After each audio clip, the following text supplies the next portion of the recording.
Chers frères et sœurs, en fêtant aujourd'hui la dédicace de la basilique de Saint-Jean du Latran, il me semble qu'il est bon de réfléchir sur qu'est-ce que c'est que l'Église. Qu'est-ce que c'est que l'Église? Alors peut-être nous sommes appelés à faire déjà une première distinction. Vous savez, l'Église avec un petit e et l'Église avec un grand E. Vous savez faire la différence? L'Église avec un petit e, c'est le bâtiment dans lequel nous sommes réunis ce matin, dans lequel nous nous tenons. J'espère que vous êtes tous confortablement assis, qu'il ne fait pas trop frais encore. Voilà, c'est le bâtiment, l'Église. Et le bâtiment, il est important parce qu'il y a des lieux comme ça, vous saviez, comme cette Église Sainte-Anne, qui sont consacrés au Seigneur et qui peuvent nous aider, voilà, quand on y entre, à plus facilement accéder à la prière, à nous tourner vers le Seigneur, à accueillir sa présence. Les lieux sont là pour ça, pour nous aider peut-être à vivre cette démarche de rencontre avec le Seigneur. Et puis ces églises, nous avons la chance d'en avoir beaucoup. À Marseille, vous savez qu'on a à peu près 120 paroisses. Voilà, ça fait beaucoup de lieux, ils sont proches les uns des autres, c'est pratique. S'il y a un endroit où on n'est pas bien, eh bien on peut aller ailleurs, sans aller très loin. Ça, c'est le côté très pratique de les grandes villes.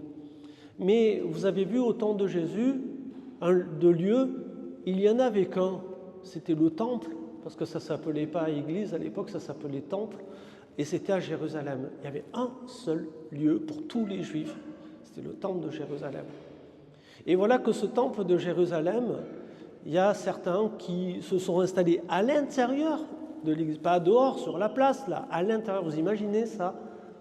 Et ils ont commencé à installer là leur étal pour vendre les colombes, les brebis, même les bœufs. Bonjour le temple. Et bien sûr aussi, comme il y avait des gens à Jérusalem qui venaient d'un peu de partout, il y avait aussi des changeurs de monnaie. Il y avait la bourse, il y avait tout. Tout était inclus dans le temple. Et Jésus, ça le chagrine parce que, à ses yeux, le temple a perdu, vous voyez, sa fonction première, qui est un lieu de rencontre avec le Seigneur. C'est devenu une maison de commerce, comme un magasin en fait, voyez. Et on comprend sa réaction qui est de mettre dehors ces gens qui sont venus s'installer ici. Voilà, ça c'est l'église avec un petit e, le bâtiment qui est dédié à la rencontre de Dieu, où peut-être on peut plus facilement rencontrer le Seigneur. Mais l'Église, avec un grand E, chers frères et sœurs, c'est l'ensemble des gens qui croient en Dieu. Et vous voyez que là, si un bâtiment, on peut facilement le délimiter et peut-être même compter les gens qui viennent se réunir et se rassembler, l'Église avec un grand E, c'est beaucoup plus difficile à délimiter. Et il serait bon d'ailleurs d'accepter qu'on ne puisse pas la délimiter, cette église-là. Parce qu'il y a des gens, vous savez, qui vont commencer à mettre des conditions pour accéder à cette église. Laissons Dieu faire ça. C'est son travail, c'est son job. Laissons Dieu juger. Nous ne sommes personne, nous, pour juger de ça. Ce que j'aime bien, c'est, vous savez, dans le Concile Vatican II, on nous donne 3 définitions de cette église avec un grand E. L'Église, c'est le peuple de Dieu. Ça, c'est la première définition, le peuple de Dieu. J'aime bien cette définition. Le peuple de Dieu, c'est l'ensemble des gens qui croient en Dieu. Qu'est-ce qui permet de dire, toi, t'en fais partie, toi, tu n'en fais pas partie? Qui sommes-nous pour décider de cela? Si c'est le peuple de Dieu, laissons la prérogative à Dieu de choisir qui, lui, décide de faire partie de son peuple. Pas nous. Vous voyez, ça c'est une tentation qu'on a trop souvent dans l'Église, vous voyez, de se poser là et de dire, voilà, de faire un peu les gestionnaires là, de l'entrée là, de l'Église. Là. Voilà, ça c'est un piège, il faudrait éviter ce genre de choses. Vous avez vu, c'est comme dans la première lecture, elle est très belle cette image, cette rivière là, ce fleuve, peu importe, qui sort du temple, voilà, et qui coule gratuitement, et qui apporte la vie sur ces rives. Voilà. Qui va décider ce fleuve, vous voyez, ça c'est la gratuité, c'est la grâce de Dieu, c'est l'image de l'Esprit de Dieu qui est librement offert à tous ceux qui veulent bien venir s'y abreuver, à tous ces arbres qui veulent bien s'épanouir et pousser sur ces rives. Et les arbres, frères et sœurs, dans l'image biblique, c'est nous. C'est nous qui sommes ces arbres fruitiers qui portons du fruit tous les mois de l'année. Vous en connaissez beaucoup des arbres fruitiers qui portent des fruits tout le temps. Ça n'existe pas dans la réalité. Ben, c'est nous. C'est nous. Et vous voyez, cette vie-là, c'est à seul Dieu qu'elle appartient. Ce n'est pas à nous de décider qui va mieux porter du fruit ou pas, qui est mieux planté près de la rivière que toute autre personne. Il y a la deuxième définition que le Concile nous donne, après le peuple de Dieu, c'est le corps du Christ. Et ça, c'est une image, vous savez, qui est empruntée à saint Paul dans l'Épître aux Corinthiens, lorsque Paul nous dit, l'Église, voilà, c'est un corps dont le Christ est la tête.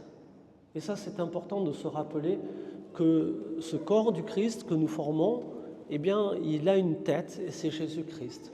Et ce qui est important de se rappeler, c'est que dans ce corps, et c'est l'image que Paul va bien développer dans cette épître aux Corinthiens, tous les membres sont utiles. Tous les membres sont utiles dans le corps.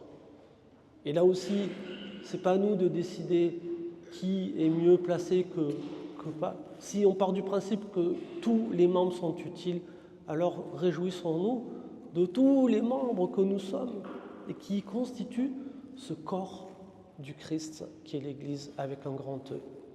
Et enfin, dernière définition, et c'est peut-être celle que je vais développer le plus aujourd'hui, c'est le temple de l'Esprit Saint. Ah, là aussi, vous voyez bien l'image qui nous est donnée, le temple de l'Esprit Saint. Quand Jésus rencontre la Samaritaine au puits, elle dit à Jésus à un moment donné, mais où est-ce qu'on peut adorer Dieu? Vous, les Juifs, vous dites que c'est à Jérusalem, parce qu'il y a le temple à Jérusalem, on en a parlé. Mais nous, c'est sur le puits de Jacob. Les Samaritains, vous voyez, c'est là où il y a une dissension par rapport aux Juifs. Ils ont un autre lieu de culte, c'est sur la montagne, là où il y a eu la révélation à Jacob. Et où est-ce qu'on peut adorer Dieu? Qui c'est qui a raison? Voilà la question qu'elle pose. Il faut aller à Jérusalem, au temple, comme vous dites vous les Juifs, ou est-ce que c'est nous qui avons raison d'adorer Dieu là où Dieu s'est révélé à Jacob? Et vous avez entendu ce que Jésus lui répond? Je te le dis, un temps viendra où on adorera Dieu en esprit et en vérité. On adorera, retenez bien cette image, on adorera Dieu en esprit et en vérité. Cela veut dire clairement qu'il n'y a plus besoin de temple, il n'y a plus besoin d'église. Alors c'est pratique pour s'y réunir et s'y rassembler, pour adorer Dieu. Chacun de nous peut adorer Dieu là où il veut, en esprit et en vérité. Même chez toi, dans ta maison, tu peux adorer Dieu en esprit et en vérité, même si on ne peut pas venir à la messe le dimanche le matin. Et vous voyez, ça c'est important, chers frères et sœurs, parce que ça correspond à ce que saint Paul nous dit dans la deuxième lecture. Chacun de nous est un sanctuaire de l'Esprit Saint, un temple de l'Esprit Saint. Chacun de nous. Vous voyez, l'Église avec un grand E, c'est chacun de nous. Chaque personne qui veut bien accueillir l'Esprit de Dieu est un élément de cette Église avec un grand E. Alors, frères et sœurs, si nous accueillons cette dimension-là de l'Église, alors réjouissons-nous, parce que cette Église-là, vous le savez bien, elle est sans frontières.